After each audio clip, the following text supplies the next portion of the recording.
Like and subscribe right now, or else this will be in your bed tonight. r/ask Reddit by Planet Reddit. People with weird obscure jobs. What is your job and how did you get the job?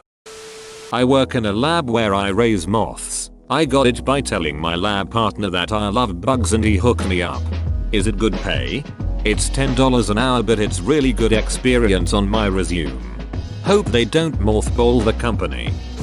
I was a puppeteer for many years and I actually got that job from an ad in the classifieds. It cracks me up that there is a scene in Being John Malkovich where he tries to find puppeteer in the classifieds and fails.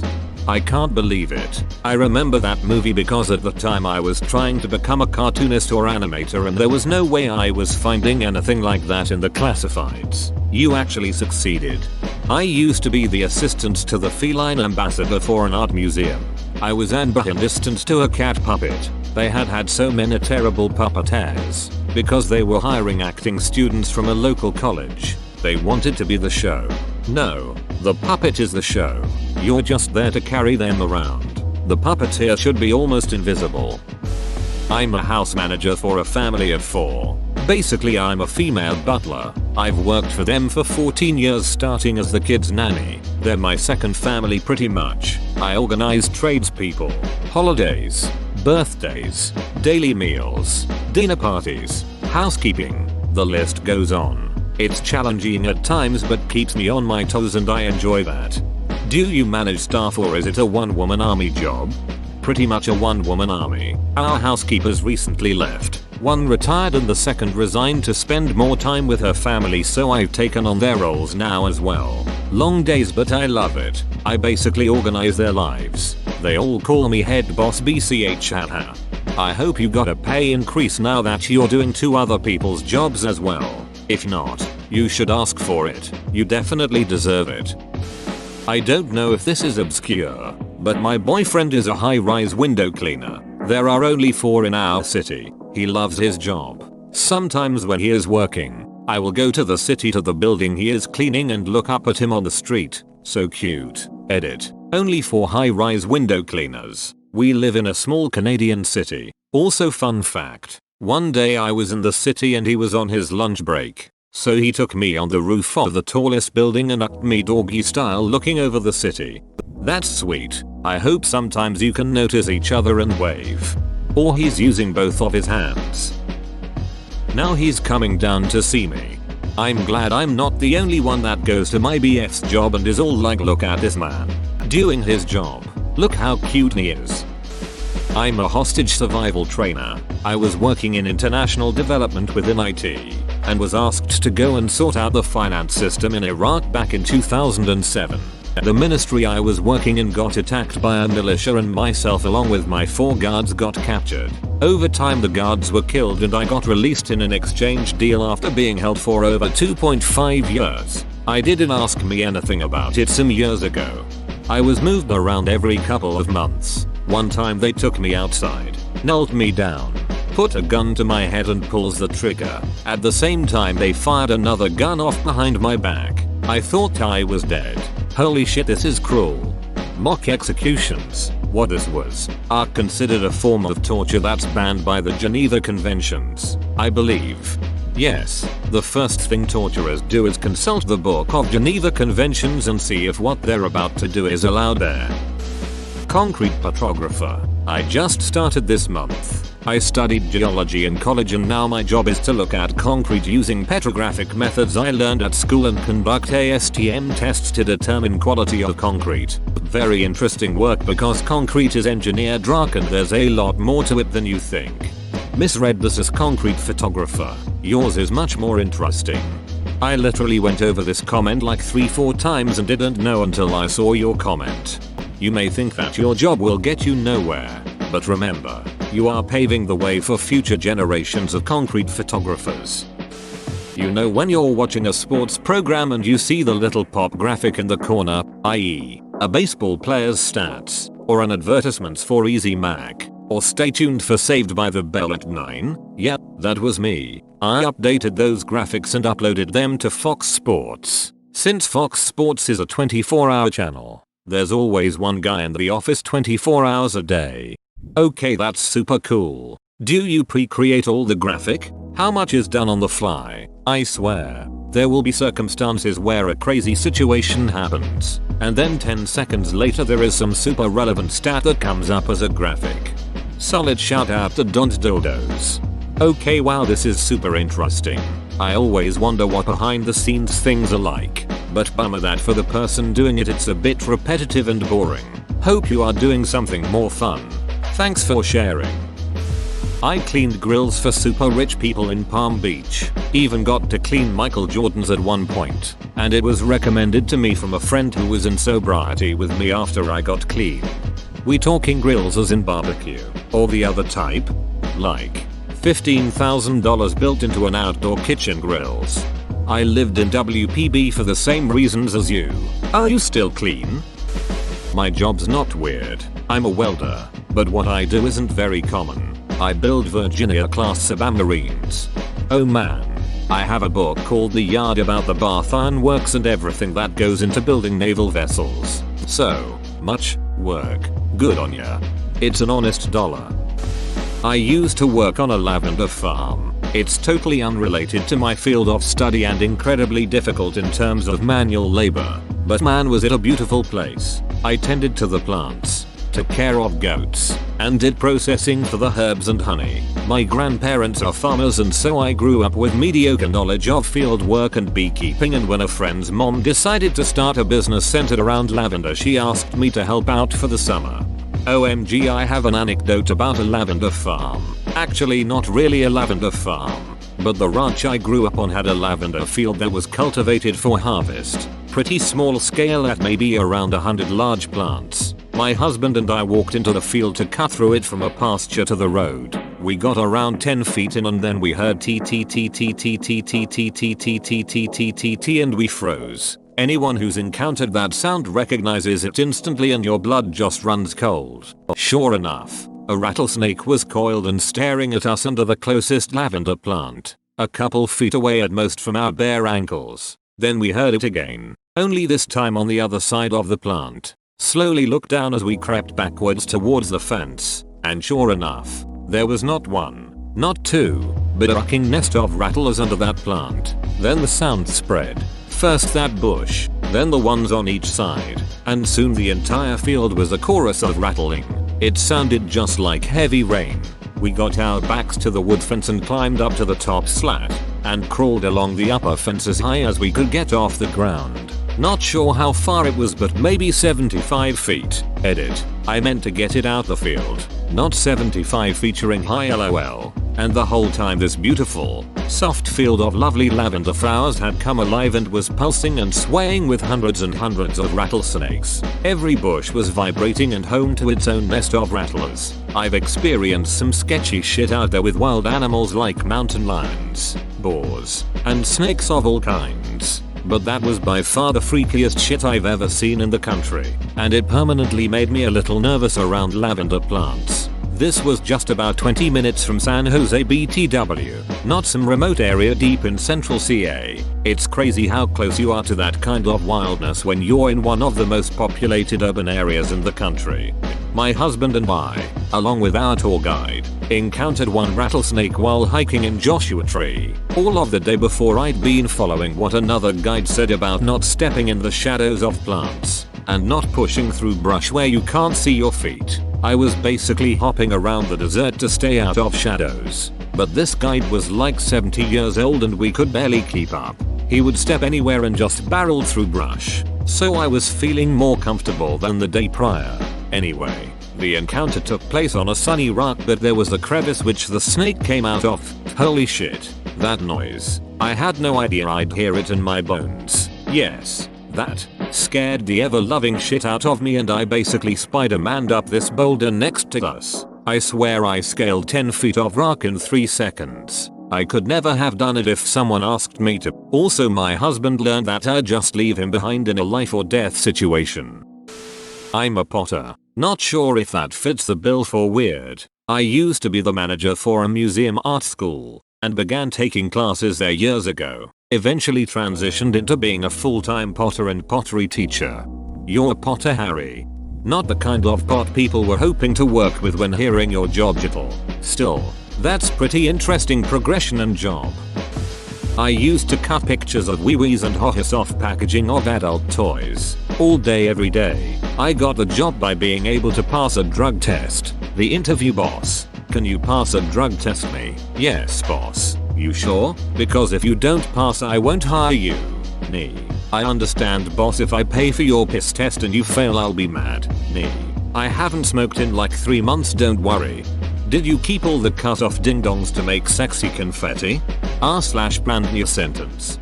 Cut off the pics and then what? What was the purpose of the job? So not job, but company industry. I was their first marketing person. I worked at a company that specialized in phased array ultrasonic non-destructive testing. The technicians made a shit ton of money and got to work in crazy places like nuclear power plants in Canada and offshore oil rigs in Norway. They even worked on some of the NASA launching pads.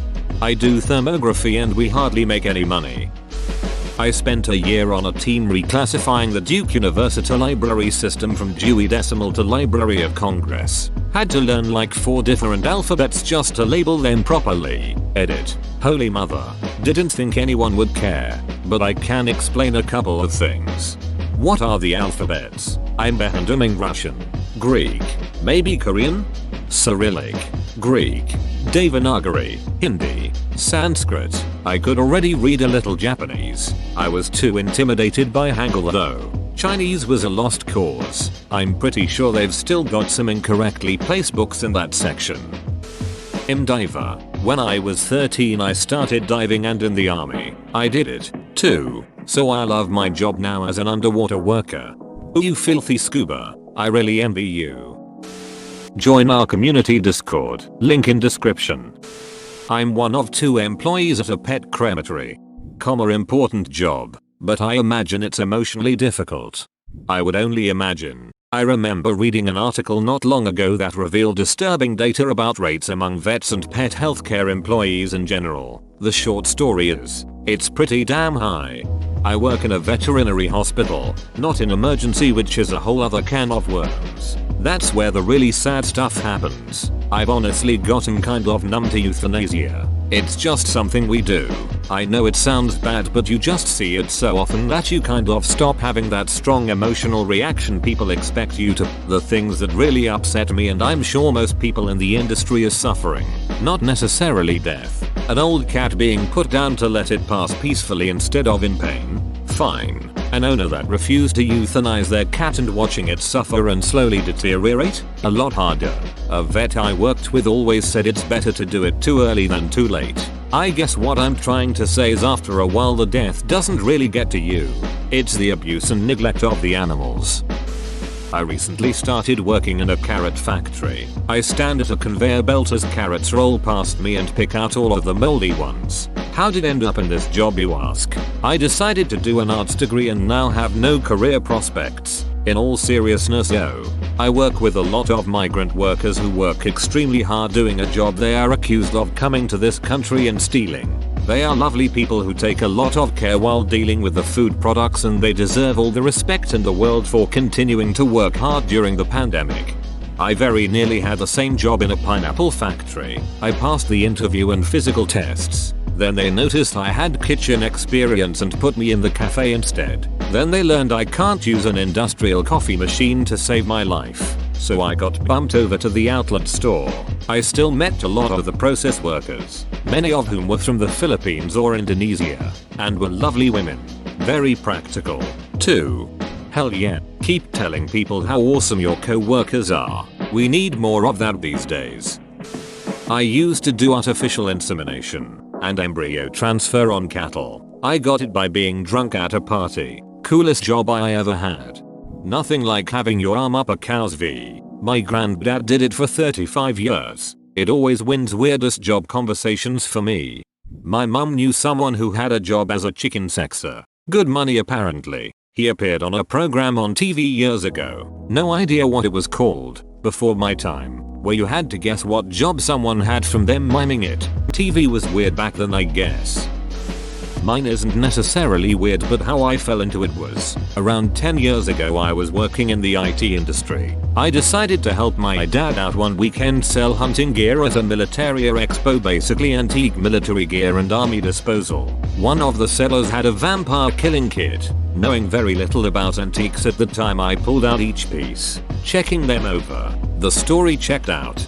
Did some research on my phone throughout the day and found out that it could be a fake in two ways. It could be a kit put together by someone out of antique pieces to make it seem real. And technically, even if it was authentic, it was a Victorian fake. With the fear of vampires in the late 19th century, con men put together vampire killing kits and sold them to rich businessmen visiting Europe. But what stood out to me though was the main reason I bought it. In the middle of the kit was a crucifix with an ivory inlay that doubled as a goddamn percussion pistol. Long story short, I took a chance, spent $1,000 on it, and got persecuted by my father for such a dumb move. I didn't have much in my savings of the same.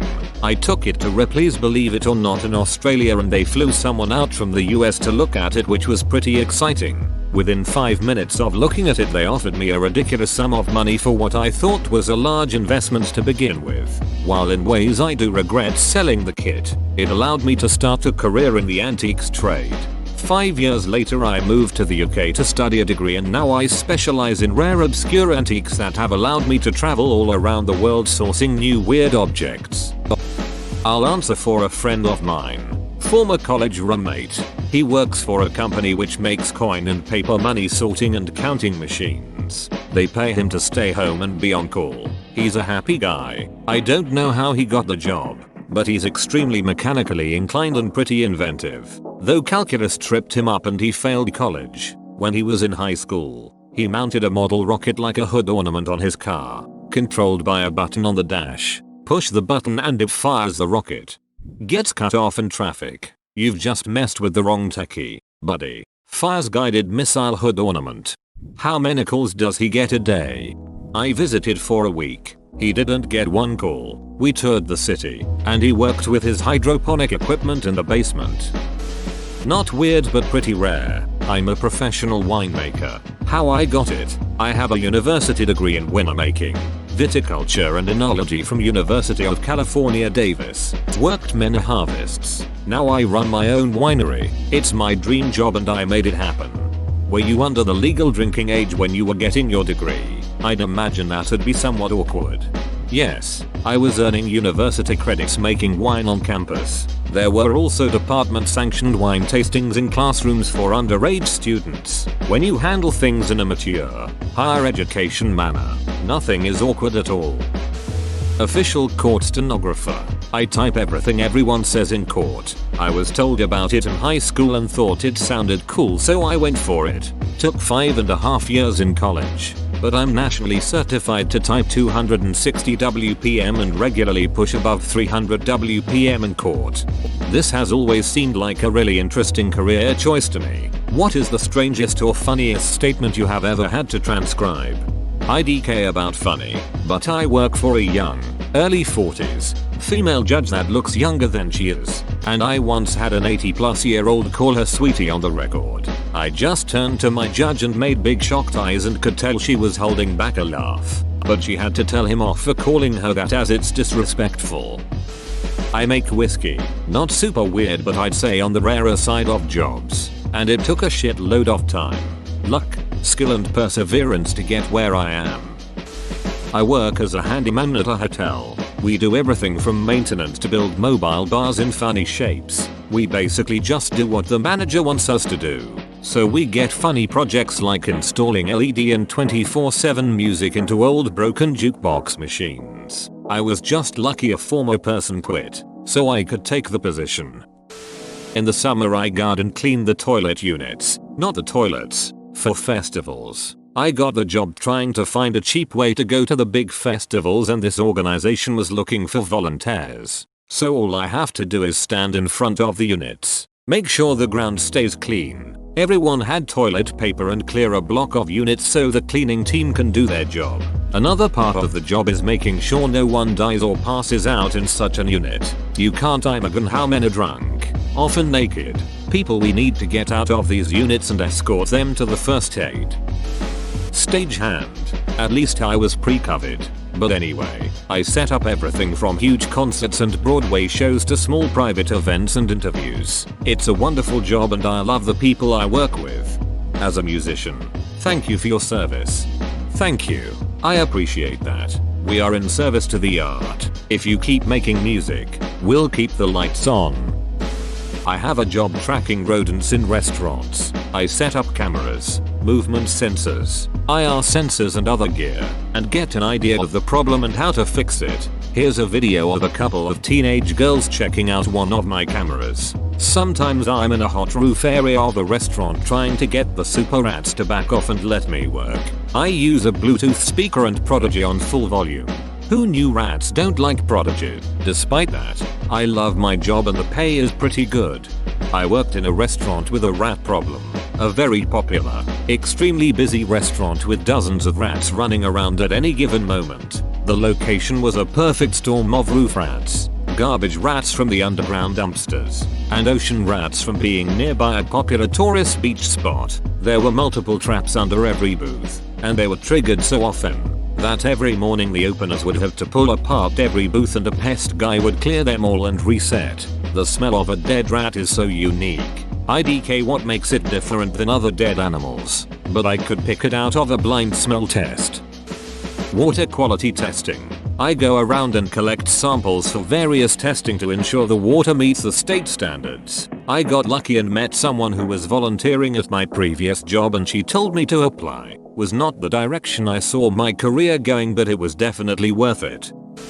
I mix fire retardant for fighting wildfires. A lot of people know that airplanes drop retardant on fires but don't think about the millions of dollars of infrastructure that is behind that operation. Everyone who works at my base started by working at the local ski resort. It's a good way to earn enough money in the summer to coast all winter, so we keep the jobs among fellow ski bums. I'm an assistant curator in Numismatics. Basically I manage our museum's collection of ancient coins. It's a small museum, which explains why I even have this job, as I'm not a professional numismatist, but we have a pretty sizable collection of mostly Roman coins. But we also have Greek, Hellenistic, Byzantine, medieval European, Chinese, Islamic, and Crusader Kingdom coins. I catalog coins, appraise them, do any research that is required and help incorporate coins into our exhibits. I also do educational outreach, so I hold workshops for our volunteers and the public. I work with professors in the history and archaeology departments of the university we're attached to in order to help them incorporate numismatics into their curricula. Edit. Forgot to add how I got this job. Basically I came to university and decided to volunteer with the museum because I like history. I did tech support for the first year and then the director asked me if I would like to train in numismatics. I said sure. 5 years later here I am managing the collection. Full-time in the summer and part-time during the academic year. Thanks for watching. Subscribe for 3 videos a day.